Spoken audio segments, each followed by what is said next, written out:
यादव जी का असली पोल खोल दिए मुस्लिम भाई ने। देखिए किस तरह और राजनीति करते हैं हिंदू के उनको प्रति। निकाल दिया जाता है समाजवादी पार्टी से, बस इतना कह देते हैं कि जो जिसका अधिकार है उसको मिल जाना चाहिए। समाजवादी पार्टी सिर्फ और सिर्फ हर मकाम पर ना तो वो ये देखेगी कि फलाना बयान से देश का माहौल खराब हो सकता है, या प्रदेश में दंगा भड़क सकता है, या भाई भाई आपस में लड़ सकते हैं, वो ये कभी नहीं देखेगी। वो ये देखेगी कि हमारा वोट बैंक, जिसको हम ऐसे ऐसे करके बटोर बटोर करके अपने साथ गले लगा करके चलें, कहीं वो ना छिटक जाए। जो कोई बात करेगा, उनकी नीति वोट बैंक, उनको लगेगा कि इससे हमारा वोट बैंक नाराज हो सकता है, उसको हटा देंगे। शफीक उर रहमान बर्क जो है वो मंच पर बैठ करके भी बाबा साहब अम्बेडकर का अपमान करेंगे, लेकिन अखिलेश यादव उनको नहीं हटाएंगे, इसलिए क्योंकि उससे वोट बैंक नहीं छिटक रहा है। देश और संविधान तो बिल्कुल ताक पर, वोट बैंक नहीं छिटकना चाहिए। वोट बैंक की राजनीति करने वाले ये हमारे देश और खुद उस वोट बैंक के लिए बड़ा खतरा है।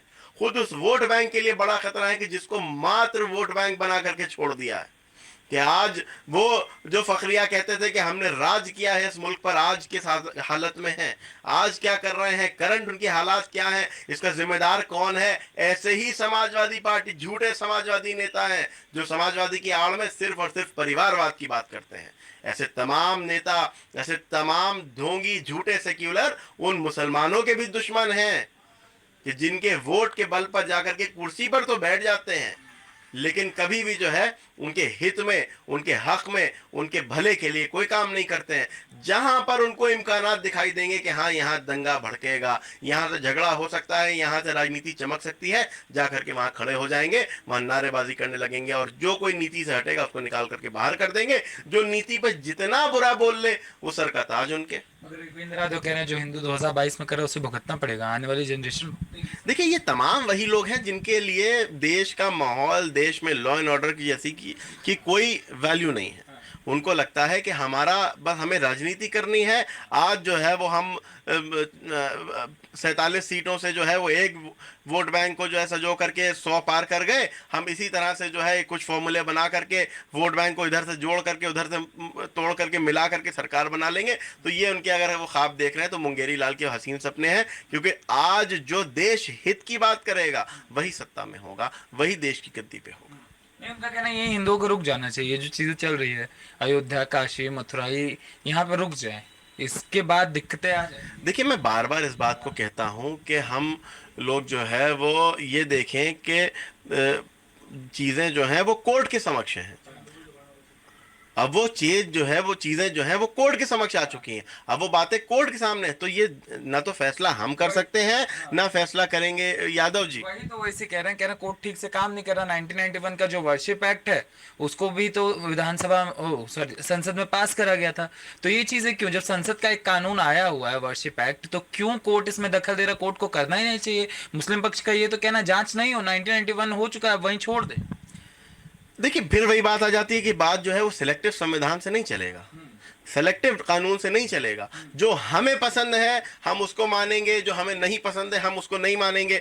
1991 वर्शिप एक्ट संसद में पास हुआ, ये बात हम, हाँ, नोबडी कैन डिनाई दिस, हम इसको डिनाई नहीं कर सकते, आप इसको डिनाई नहीं कर सकते। लेकिन वहीं CAA NRC के कल्लू की दुकान पे पास हुआ था, उसमें तो शाहीन बाग बना दिया था।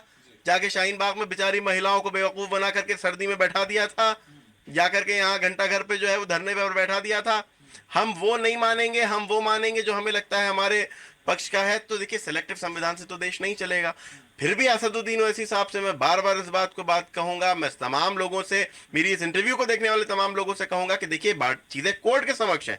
जो कोर्ट फैसला करेगा वो सबको मानना होगा, हमें भी मानना होगा, हिंदू भाइयों को भी। और दूसरी बात देखिए, असदुद्दीन ओवैसी साहब आज जो है वो आकर के ये कह रहे हैं, मंच पर खड़े होकर के कह रहे हैं कि मैंने, हम लोग जो है वो क्यों वो दबे या क्यों वो करें। उनसे ये मैं पूछना चाहता हूं कि खुद उनके शहर में कितनी मस्जिदें तोड़ दी, जाकर के वहां के वक्फ बोर्ड के दफ्तर में जाने, वहां के वक्फ बोर्ड के दफ्तर में पूछे, वहां के जाकर के लोगों से पूछे कितनी मस्जिदें तोड़ करके वहां पे कॉम्प्लेक्स और मार्केटें और दुकानें बना दी, अपने अपने घर बना लिए लोगों ने, अपने घर बढ़ाने के लिए मस्जिदें तोड़ दी। उस पर क्यों असदुद्दीन ओवैसी की आवाज नहीं निकली? इसलिए क्योंकि वहां पर ना तो नेतागिरी चमकती, ना वहां पर जो है वो दंगा भड़कता।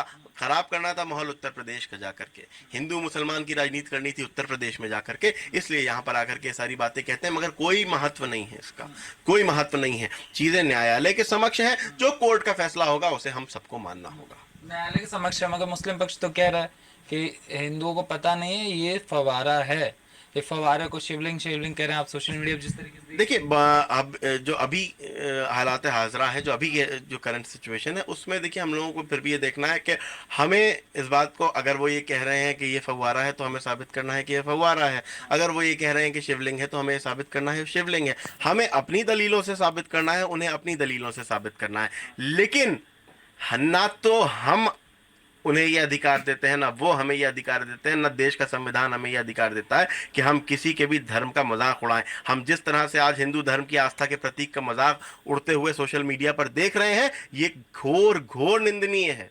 इसकी घोर ये